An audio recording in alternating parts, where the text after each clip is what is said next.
Gracias. ¿Qué tal?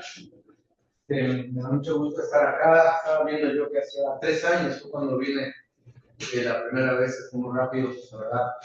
Y uy, pues, voy a repetir la misma, pero no, sí ha habido un montón de cosas y hay cosas nuevas que mostrar. La idea es precisamente ya no hablar aquella vez. El tópico es el mismo, la manera de abordar es la que cambia un poquito. Entonces me gustaría presentar este trabajo, que en realidad somos todo un grupo, ¿no?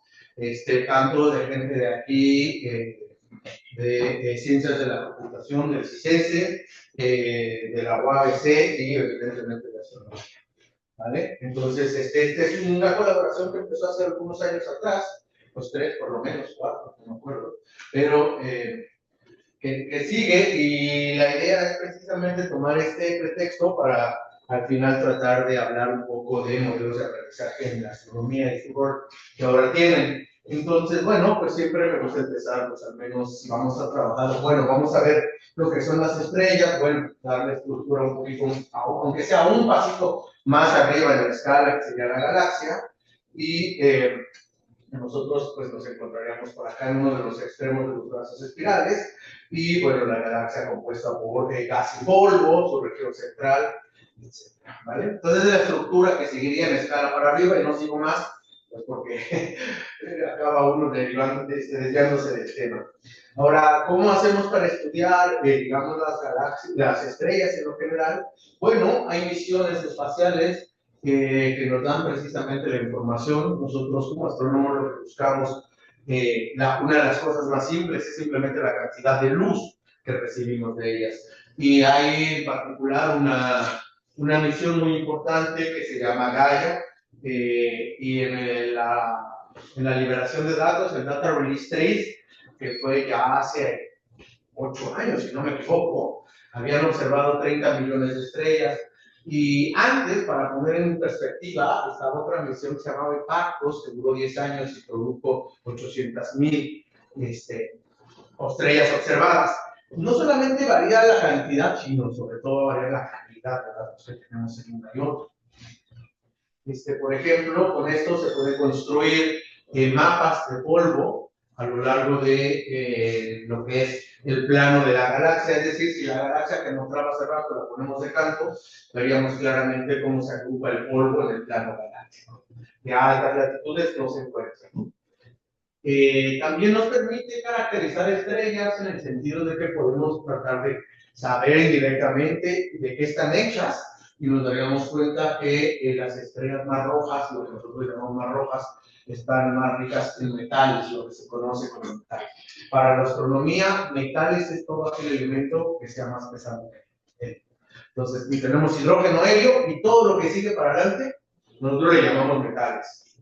Esto es así porque la cantidad de metales que tienen las estrellas es muy poquito comparado con el 99,7 por ahí que tenemos en hidrógeno, y hidrógeno a 70, helio casi a 30, y hay un porcentaje muy pequeño. Entonces, pues todo ese porcentaje lo agrupamos en una sola cosa que se llama metales, pero no importa. Bueno, y hay un elemento dentro de la galaxia que se llaman los cúmulos estelares, que tienen un papel muy importante porque nos permiten determinar propiedades desde la manera observacional. Entonces, aquí hay un ejemplo de un cúmulo. ¿Cuáles son las características? Pues la característica principal que yo aquí señalo como clave es que se forman de un mismo material. Es decir, las estrellas nacen de una gran nube que se llama nube molecular, se forman las estrellas y entonces están compuestas tanto de lo mismo, y además asumimos que nacieron al mismo tiempo. Entonces eso nos va a permitir quitarnos problemas, porque si yo agarro estrellas de todos lados, pues no sé ni qué edad tienen ni de qué están hechas. En cambio, si agarro un cúmulo, tampoco sé de qué están hechos ni hace cuánto, pero al menos sé que tienen lo mismo. Tienen la misma edad y prácticamente están hechos de lo mismo. Y yo puedo comparar estrellas allá adentro y tratar de ver diferencias o a ver qué me pasa, ¿no? Entonces, por eso es muy importante. Antes de hacerlo, uno diría, pues ese es el cúmulo y todas mis estrellas son del cúmulo. Pues no. En realidad hay que aplicar criterios de selección, porque puede haber estrellas que estén antes del cúmulo. Esto es una imagen bidimensional, pero si lo vemos en 3 dimensiones, va a haber estrellas que estén por atrás del cúmulo y adelante del cúmulo. Entonces, para quitar eso, hay un montón de criterios de pertenencia a los cúmulos y tiene que ver mucho con su movimiento propio, es decir, qué tan cerca o qué tan lejos, si lo decimos en otras palabras, están de nosotros. Entonces, así podríamos agrupar a las que están en ese cúmulo. Aquí hay una imagen de una observación real, casi no se ven, pero están los puntitos de este lado. En este caso eran 4.000 estrellas, y resulta que si uno lo ve, pues pensaría que todas las estrellas son cúmulos, pero en realidad solo son aquellas que son negras. Y lo que es curioso, lo que es importante remarcar, que me parece lo más importante, es que si yo agrupo todas, obtengo esta imagen. Y sin embargo, si solo considero aquellas que son miembros del cúmulo, claramente se dibuja una línea muy clara. Para hacerlo más evidente, quité las que no son y queda esa línea. Esa línea va a ser muy importante. No hemos hecho nada más que las puras observaciones. No hay teoría, no hay nada, ¿no? Es como algo inteligente, o sea, algo muy hábil que a alguien se le ocurrió hacer, pero no hemos aplicado ningún criterio más que de selección, que por el momento no importa cómo se aplica, pero el resultado es esto que está aquí, que nosotros le vamos a llamar main sequence, pero no importa, en un momento lo vamos a ver. Aquí hay otro ejemplo de otro cúmulo, en este eran 2.600, y de esas, al final, después de aplicar el criterio, nos quedamos con 800, con una probabilidad mayor al 90% que pertenecen al cúmulo. Y entonces esto nos permite, observacionalmente, construir lo que se conoce como el diagrama Hertzsprung.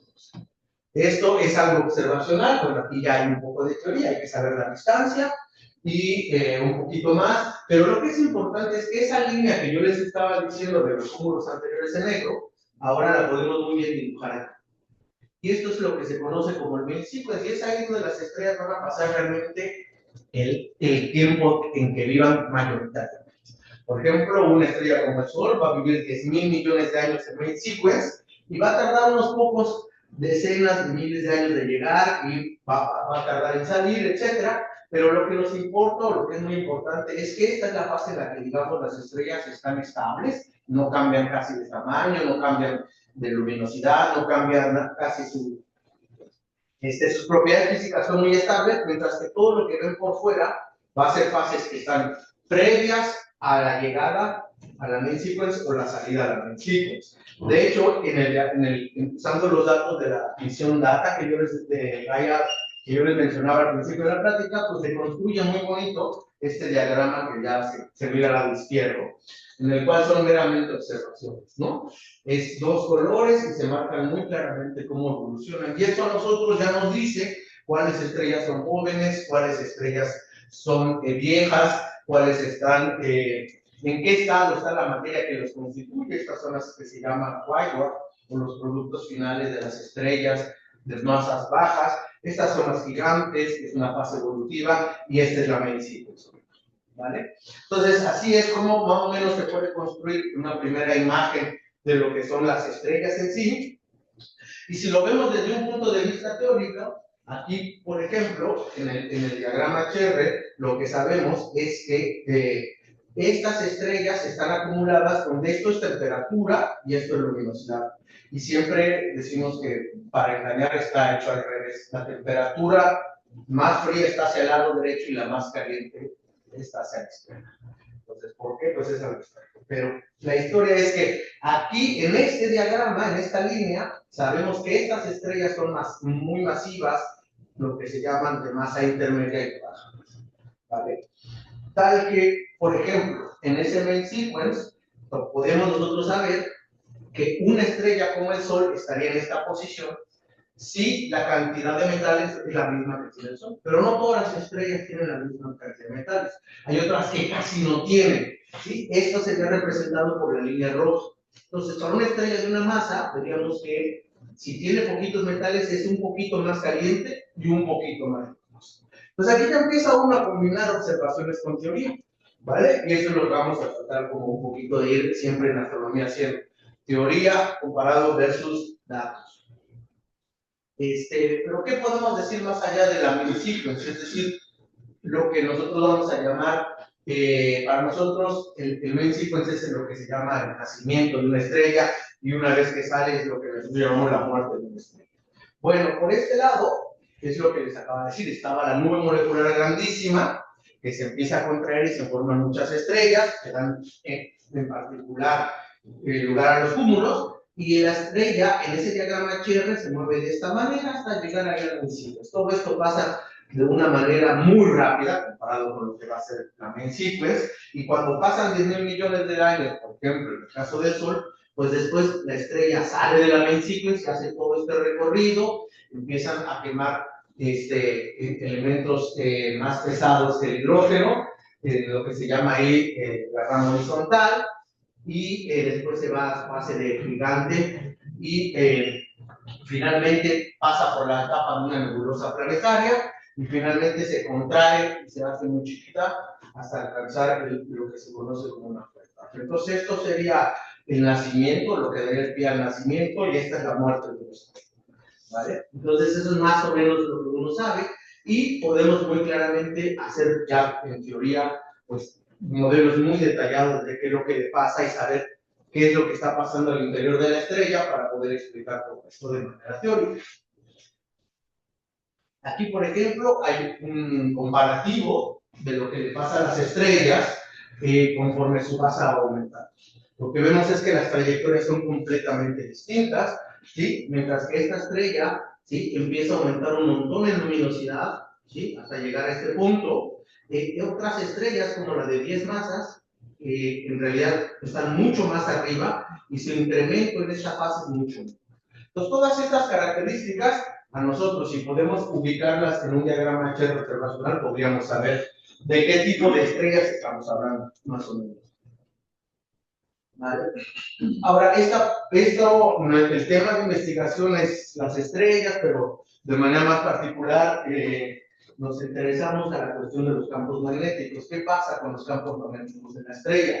Bueno, los campos magnéticos, si ustedes si hiciéramos un resumen, lo que veríamos es que antes de que lleguen a la main sequence, las estrellas se les observan miles de Gauss. Gauss denominado como vamos a medir el campo magnético.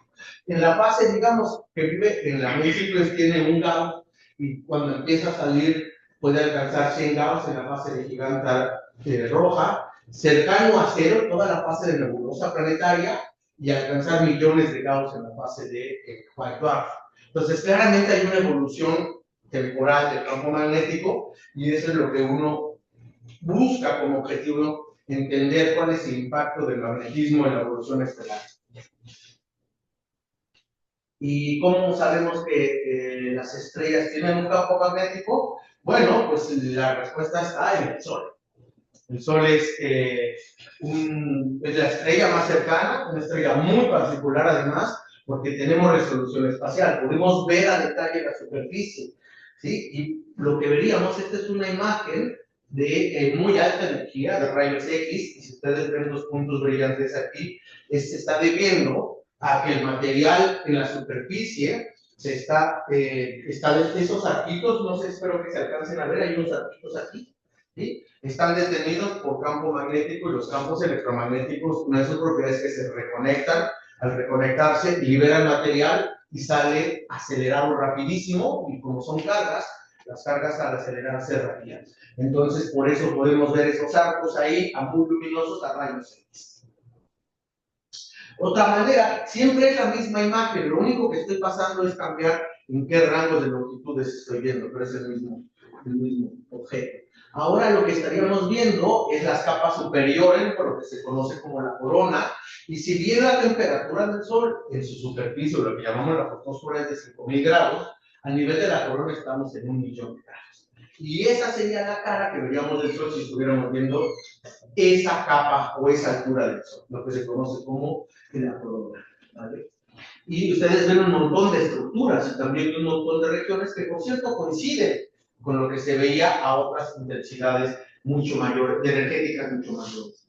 Y si me voy ahora a otro tipo de longitudes acá, vemos otro tipo de imagen. Con esto lo que yo quiero mostrar es que el Sol aparentemente, si uno lo ve, pues es blanco y listo, pero cuando empiezas a cambiar las diferentes longitudes de órbita, todos estos aspectos son los que empiezan a aparecer.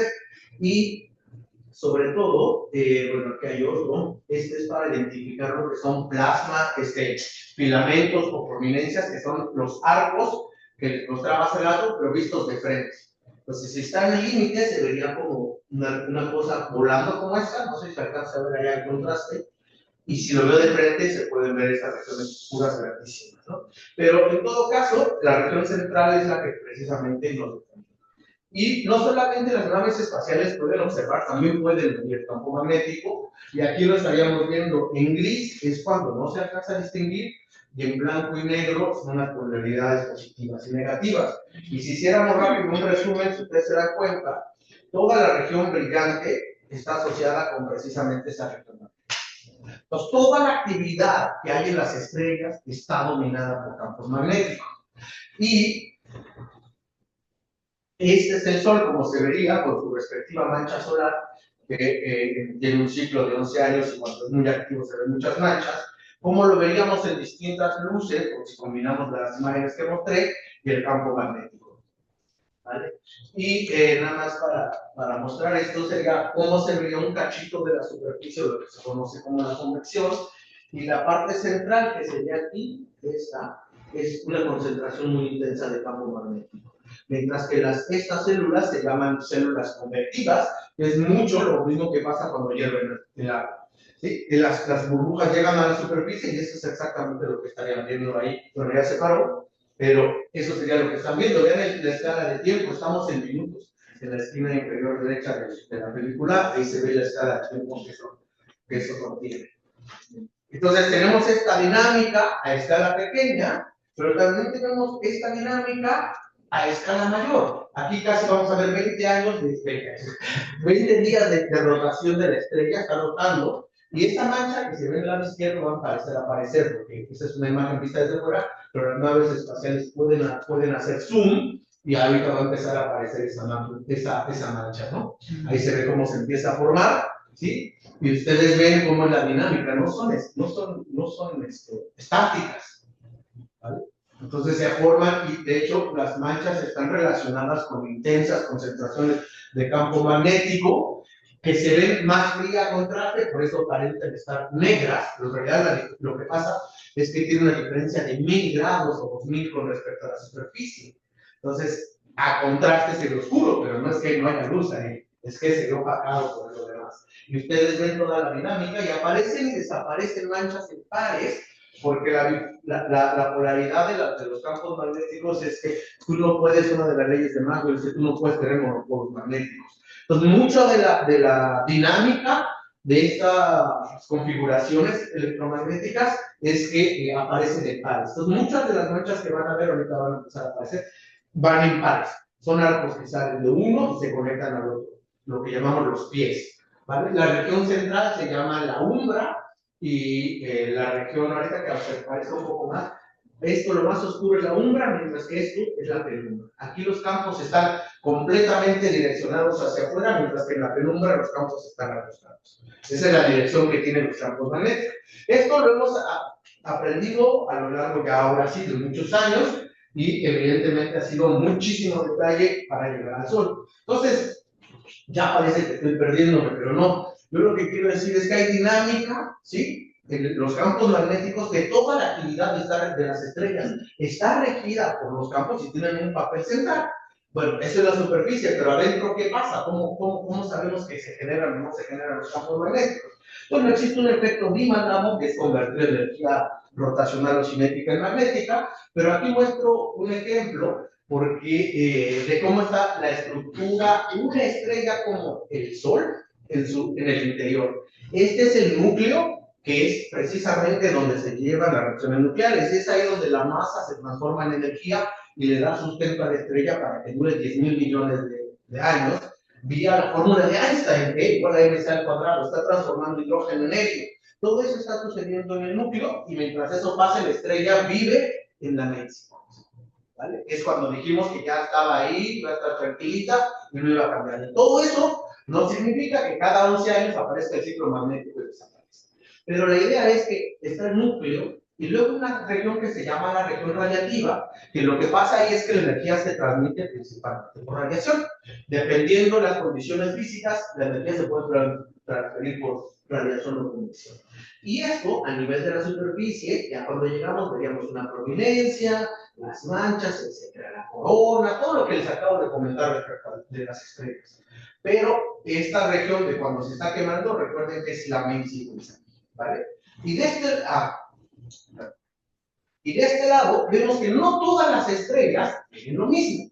De hecho, hay unas estrellas que todas están constituidas de la misma manera, son convectivas desde el núcleo hasta la superficie. A diferencia de lo que acabamos de ver como las estrellas tipo solar, y peor aún, recuerden que estas son las fully convective más o menos, estas las de mass impermeable, el Sol, digamos, en términos de estructura interna, y las masivas, en donde el núcleo es convectivo y la capa externa es radiativa. Entonces hay toda una familia de estructuras y de cosas, masas de las estrellas.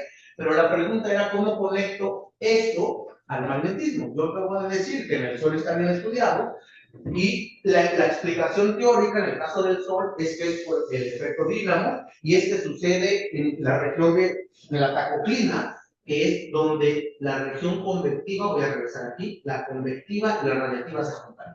Ahí se cree que opera el dínamo, que es el que va a producir el campo magnético. Sin embargo, si yo me voy a otras estrellas, yo me pregunto, ahí no hay tacoclina, ¿ahí cómo lo voy a hacer? Ah, pues eso es para los teóricos, ¿no? Yo estoy observacional. Bueno, ok, la manera más fácil de representar un campo magnético es un dipolo. ¿Sí? Es la configuración más simple, pero no es la única. ¿Sí? Ahí, cuando quiere uno ver estrellas ya de manera un poco más realista, o simplemente hay que usar otra manera de representar el campo más allá de un dipolo y se usa ¿no? Seguro siempre con esto por la cuestión es cómo se van a medir los campos magnéticos. Y para poder explicar eso, la verdad es que no hay más que pasar por el concepto de lo que es una línea espectral y lo que es la cuantificación de la energía. O sea, la mecánica cuántica nos dice que en un electrón, en un núcleo, por ejemplo, un átomo de hidrógeno, los electrones pueden orbitar alrededor del núcleo solo a cantidades muy precisas y cuantificadas, no a la que quieran. Y eso, ¿sí? Es lo que da lo que va a dar la cuántica. Pero lo que quiero mencionar es que entre dos niveles distintos, va a estar exactamente cuantificada la energía que está contenida con la diferencia de energía. Y eso va a ser exactamente el color de la energía.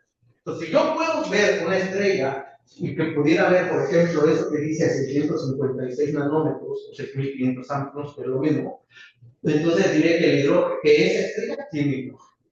Pero solamente ese valor, no puede ser cualquier otro, ¿vale? Entonces es así como sabemos que, de qué están hechas las estrellas. Porque cuando yo veo una línea a esta longitud de onda, voy a saber que es hidrógeno. Si yo voy al calcio, cuando hago una transición, no va a ser el mismo valor, va a ser otro. Y así empieza uno a ir viendo. Claro, hay que saber los niveles, debe ir cuantificado y los experimentales en laboratorio determinan cuál es esa energía. ¿Vale? De transiciones entre los diferentes niveles y para diferentes elementos o átomos. Entonces, esa energía que acabo de decir que está cuantificada y es única, es mentira. ¿Por qué? Si yo le pongo un campo magnético, aparece el efecto Z. ¿Qué quiere decir? Ese nivel que antes era pasar del 1 al 2, ahora el 2 se divide en 2.0, 2.1 y 2.2. Y los electrones pueden brincar a esos tres.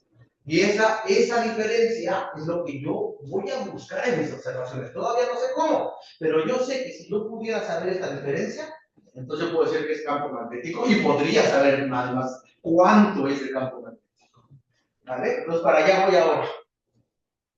Bueno, si una estrella, aquí está su espectro, ustedes pueden ver,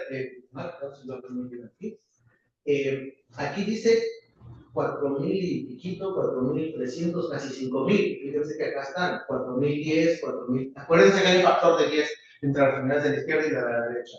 Pero entonces, estas tres líneas que les hablé, esta y esta son estas. No es mentira. Cuando vamos a las estrellas, hacemos observaciones, vemos las líneas espectrales y sabemos que está hecha de hidrógeno. Y lo que está abajo es la polarización. que ahorita voy a pelearme con eso. Pero no importa, lo que yo quiero decir es que eso era cuando no tenía campo magnético, pero si pongo un campo, ahora ya lo que pasa es que la luz se polariza. La polarización en la luz es la figura que describe la luz cuando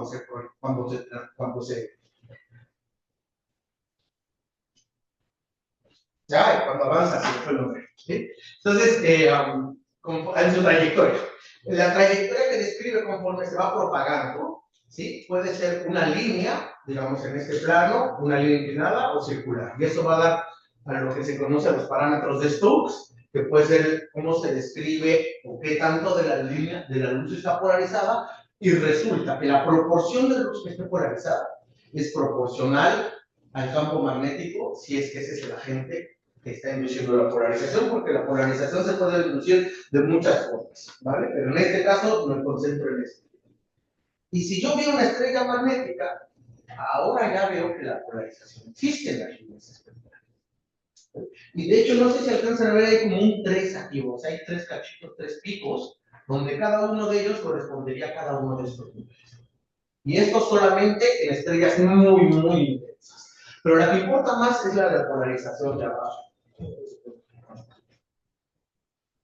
Bueno, entonces en resumen, aquí hay otro ejemplo de cómo se vería una transición, ¿sí? Cuando no hay campo magnético en el lado izquierdo y cuando hay transición. Todos los desniveles se desdoblan, que se llama, ¿no? Lo se llama en inglés Zeeman splitting, ¿vale? Y si yo lo veo ahora en líneas espectrales, en este cuadro del lado izquierdo, derecho, perdón, el superior izquierdo es la intensidad, las líneas que yo le he estado llamando, y los otros 3 son las polarizaciones.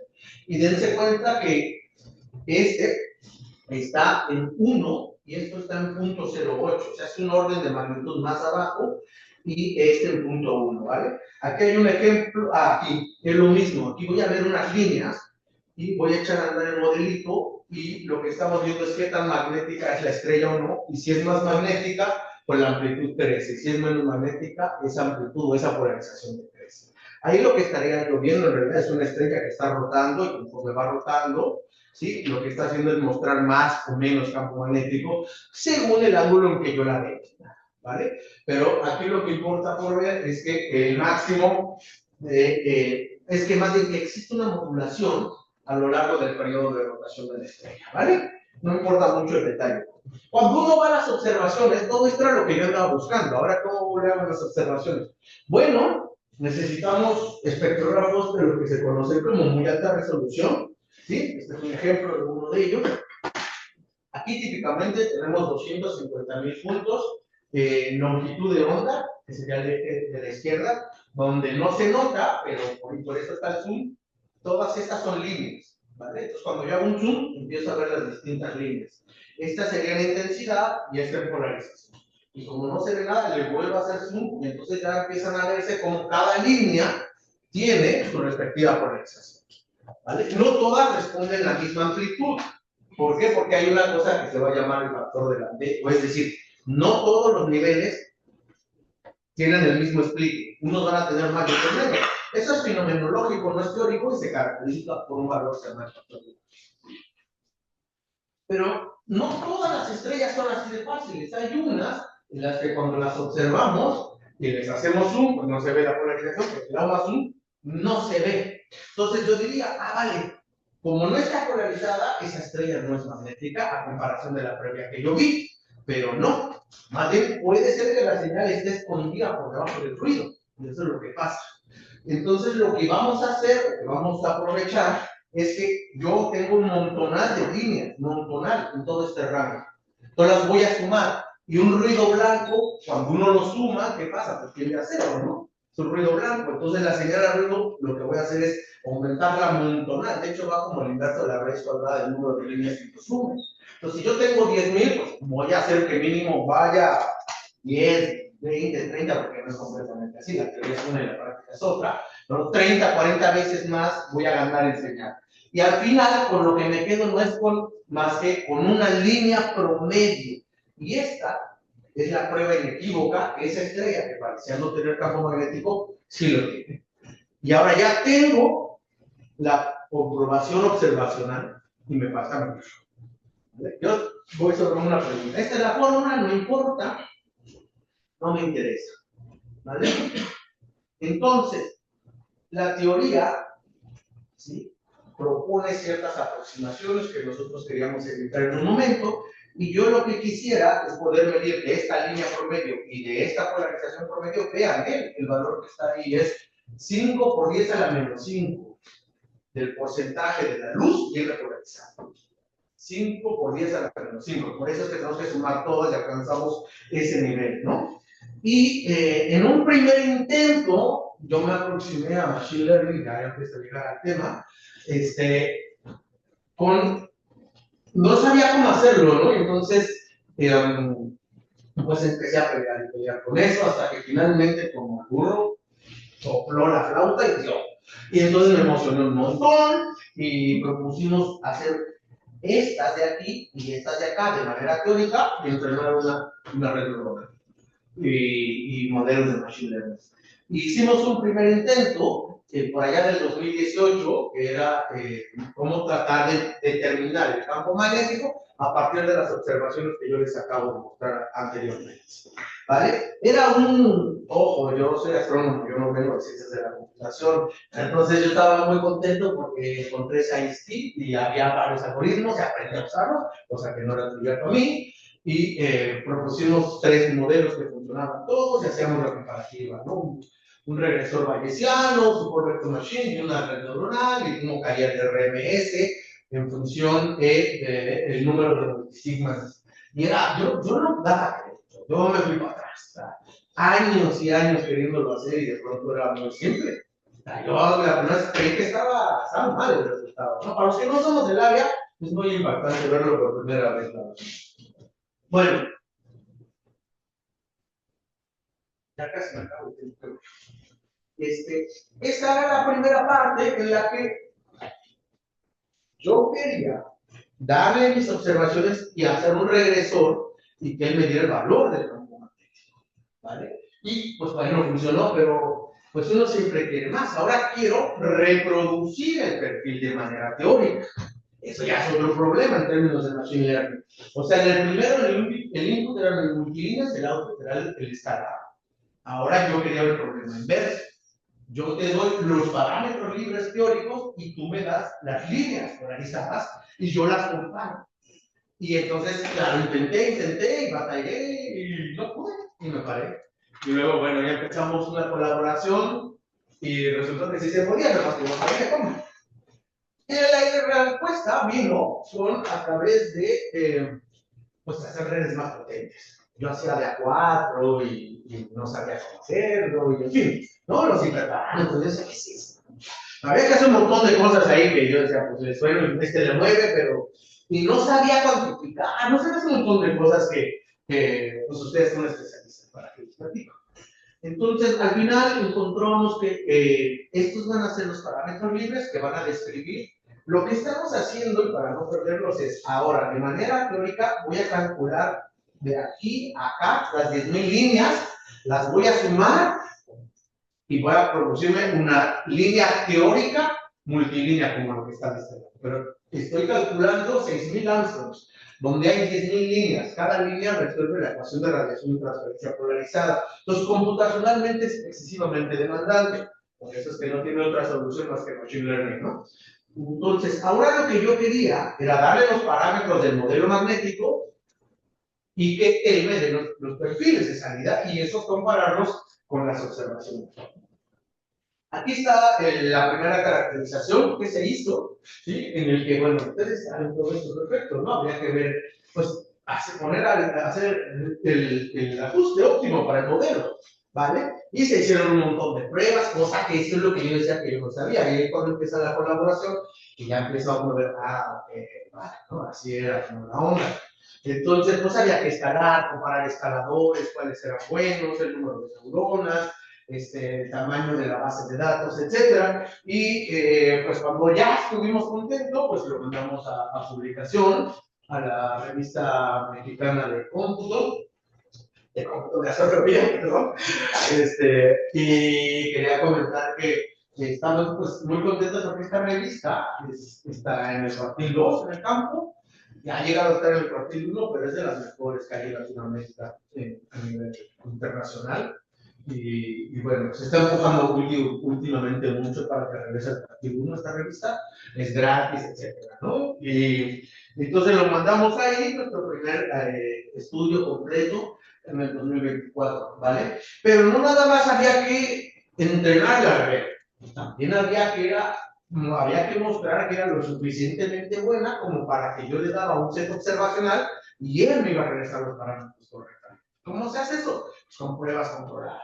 Y simulábamos una estrella, aquí lo observábamos a lo largo de 7 fases de rotación, se los dábamos como si fueran unos perfiles observados en la realidad, y él con la red usaba un algoritmo basado en modelos de poblacionales, y encontraba precisamente la solución. Entonces, había que demostrar también que no solamente la red funcionaba, sino que era capaz el código de recuperar los parámetros de manera adecuada. ¿Por qué? Porque hay que demostrarlo antes de aplicarlo a los datos. Si no lo demuestras, la red siempre te va a dar algo. El ajuste siempre va a dar algo. La red siempre va a decir, pues, había que demostrarlo. Y lo hicimos en un artículo que también se publicó el año pasado, en el cual precisamente aplicábamos transfer learning. ¿Por qué? Porque no era posible construir una base de 1 millón de datos considerando 6,000 Armstrongs. Lo hicimos en una sola línea, de eso sí era barato, estacionalmente hablando, se entrenó con 1 millón y luego se aplicó transfer learning a las multilíneas y ya nada más se ocuparon 30,000 o 5,000, ya no recuerdo, pero muy poquito. No se compara el orden de magnitud de una base que no podrías calcular llegar a 1 millón versus 5,000. Eso sí lo podríamos hacer. La diferencia es que en la que entrenaste con 1 millón solo calculas una línea espectral. En la que vas a calcular 5,000, vas a ocupar las 10,000 líneas y sobre todas esas vas a aplicar tu metodología. Y bueno, ustedes saben que eso se llama transformación. Ahora, ¿dónde estamos? Bueno, la verdad es que no solamente se tiene que considerar el campo magnético, sino también los parámetros atmosféricos. Todavía cuando estaba platicando desde el diagrama Cherev, teníamos la temperatura y la luminosidad como si la conociéramos perfectamente, pero en la realidad eso siempre tiene un error. Entonces lo incorporamos esto como parte de un análisis ya integral, y es el último paso previo a los datos. Tenemos un colega que siempre nos dice, ya datos, ya, ahora hacemos pruebas, y nosotros nos gusta convencernos. Y aquí es un nuevo modelo en el que ahora ya estamos en el lado izquierdo, en la parte superior, ya no nada más están los parámetros magnéticos que serían M, Y, R, que es la posición del polo, la inclinación, sino también ya está la metalicidad, el log G, que es el radio de la masa, el radio de la estrella, la temperatura y la velocidad de rotación. Y todos se recuperan relativamente, bueno, cuando se usa una sola línea, la temperatura y el log G no puede, pero cuando se usan los perfiles multilínea, sí ya puede un poquito mejor, pero no es lo que a nosotros nos importa más, lo que nos importa es la formación magnética. Y ahí está el momento magnético, la intensidad del campo magnético de la estrella, y pues ustedes ven que el predicho versus el real pues son muy, muy buenos, ¿no? Tienen 0.99 metros cuadrados o más.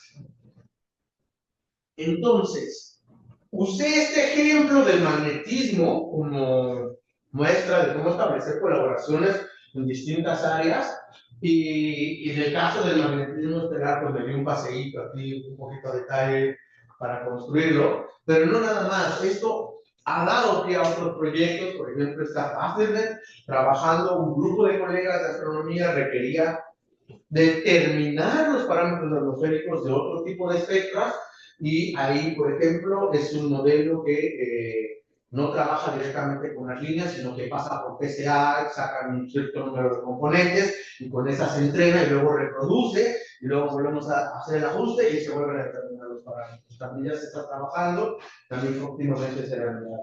Luego estaba el H-Magnet, que me comía ahí, que era usar 4 líneas específicas para determinar el campo magnético de otra manera. Y luego está Ecalisto, que es otro proyecto, pero trabaja, todos estos pasan obviamente por Machine Learning, con imágenes de radio, las protuberancias o las eyecciones de masa que les comenté al principio del Sol. Una de las firmas se observa en radio, y Ecalisto es una base internacional que tiene imágenes, toma imágenes cada 15 minutos y las procesa para detectar eyecciones y actividad magnética en el Sol. Y hay un proyecto precisamente que también se está construyendo al respecto. Entonces, la pregunta era qué tan necesario, y pues espero que más o menos haya sentido que sí, parece ser que sí es necesario. Y ya nada más un poquito a manera de terminar, hace 2 días salió esta nota que dice comienza del Observatorio Vera Rubin, ¿sí? Que es un telescopio que acaba de iniciar, tiene una cámara la más potente del mundo de 3.200 megapíxeles, es un telescopio de 8.4 metros y la primera noche detectó 800.000 eventos transitorios. Es decir, evidentemente no hay estudiantes detrás de los datos en tiempo real, evidentemente. Entonces, es un ejemplo de a dónde se está moviendo la astronomía. Es uno, pero está el James Webb, no sé si lo han oído mencionar, ¿sí? Está con toda una serie de instrumentos que están dando una cantidad de datos brutales, brutales. Entonces, no se puede tener a alguien que esté observando los cientos de miles de espectros para ver si está ajustado esto. Entonces, pues ahora sí que más bien me gustaría que ustedes al final hicieran algún comentario si creen que es importante o no. Sean ustedes. Gracias.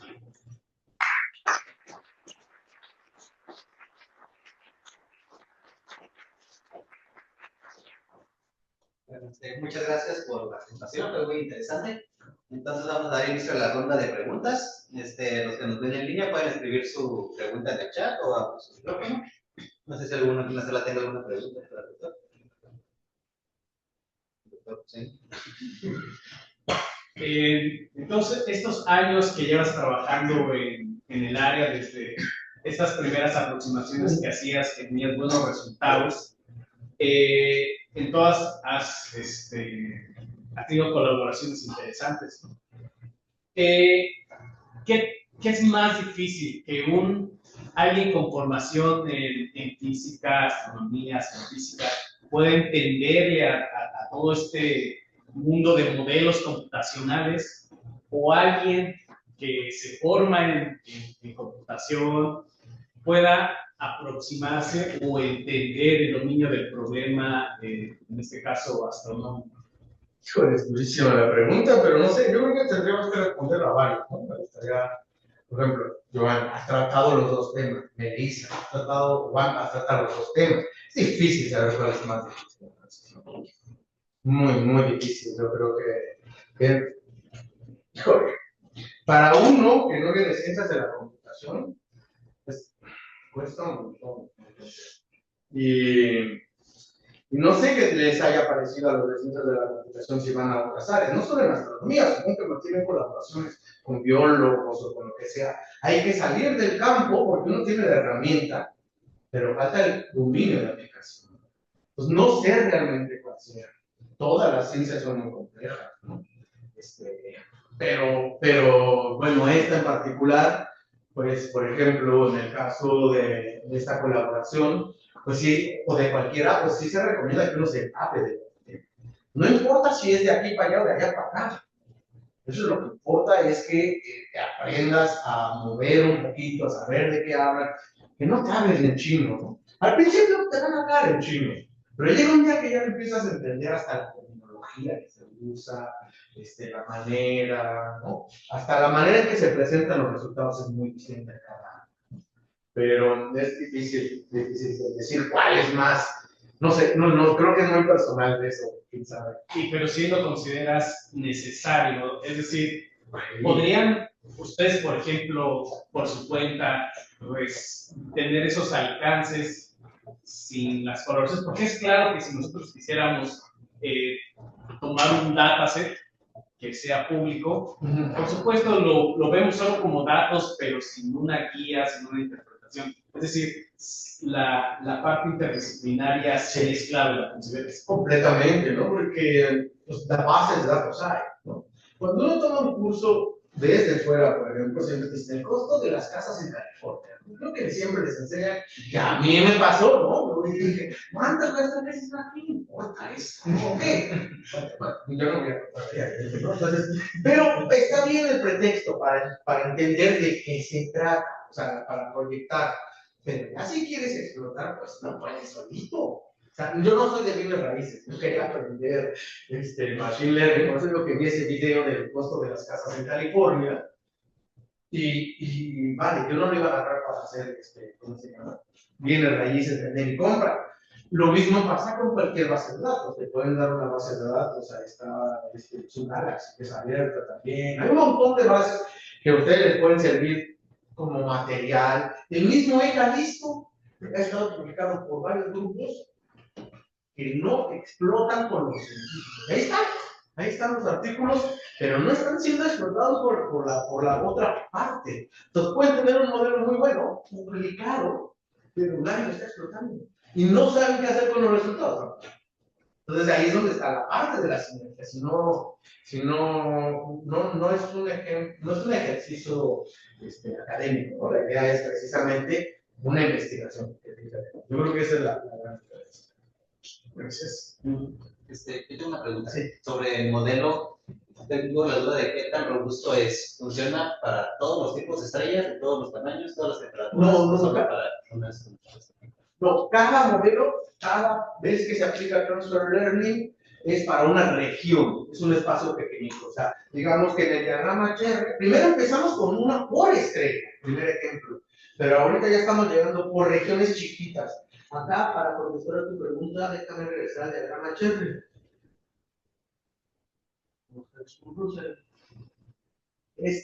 Empezamos, pero no más bonito.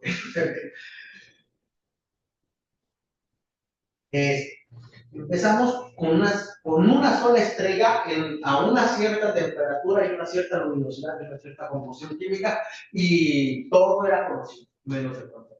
Pues ahorita ya estamos pudiendo tener alrededor de eso. Pero cada vez que queramos movernos, hay que aplicar transfer. Hay que construir una base pequeña, pero realizable ya, asequible, para reentrenar y poder adaptar a ese caso específico. La cantidad de datos, de estrellas magnéticas que se les puede aplicar esto tampoco es tan grandísima. Sí es grande, pero no como las cantidades que acabo de mencionar. Porque también mencionó que están expandiéndose a meter más, más características, ¿no? Aparte de nada más los límites, meter temperatura. Sí, las parámetros que nosotros llamamos atmosféricos, que son la temperatura, el radio y su masa a través del log G, el cociente de estas dos, y de qué están compuestos, que sería la metalicidad, y a qué velocidad rotan, sería BCN. Y ¿por qué? Porque la idea no era complicarnos la vida, lo que pasa es que puede haber una degeneración en la solución. ¿Cómo no puedo yo asegurar que lo que yo estoy interpretando como un ensanchamiento magnético de vectores debido al efecto Zeeman no es por rotación? Y no había más que hacerlo así. Y no se había hecho, por cierto, nunca. O sea, todo lo que estamos haciendo no se ha hecho. Ya no es que colegas usan otras metodologías, menos robustas. Entonces, por eso nuestro colega insiste en que si trabaja con nosotros, que haga trazamientos. Ya queremos ir, pero. Ok, muchas gracias. No sé si alguien más tiene alguna duda. ¿Alguna línea? Creo que entonces sería todo el escenario. Tenemos una constancia para ustedes, se lo hacemos llegar por correo. Gracias. Y pues de nuevo, muchas gracias por tu plática, interesante.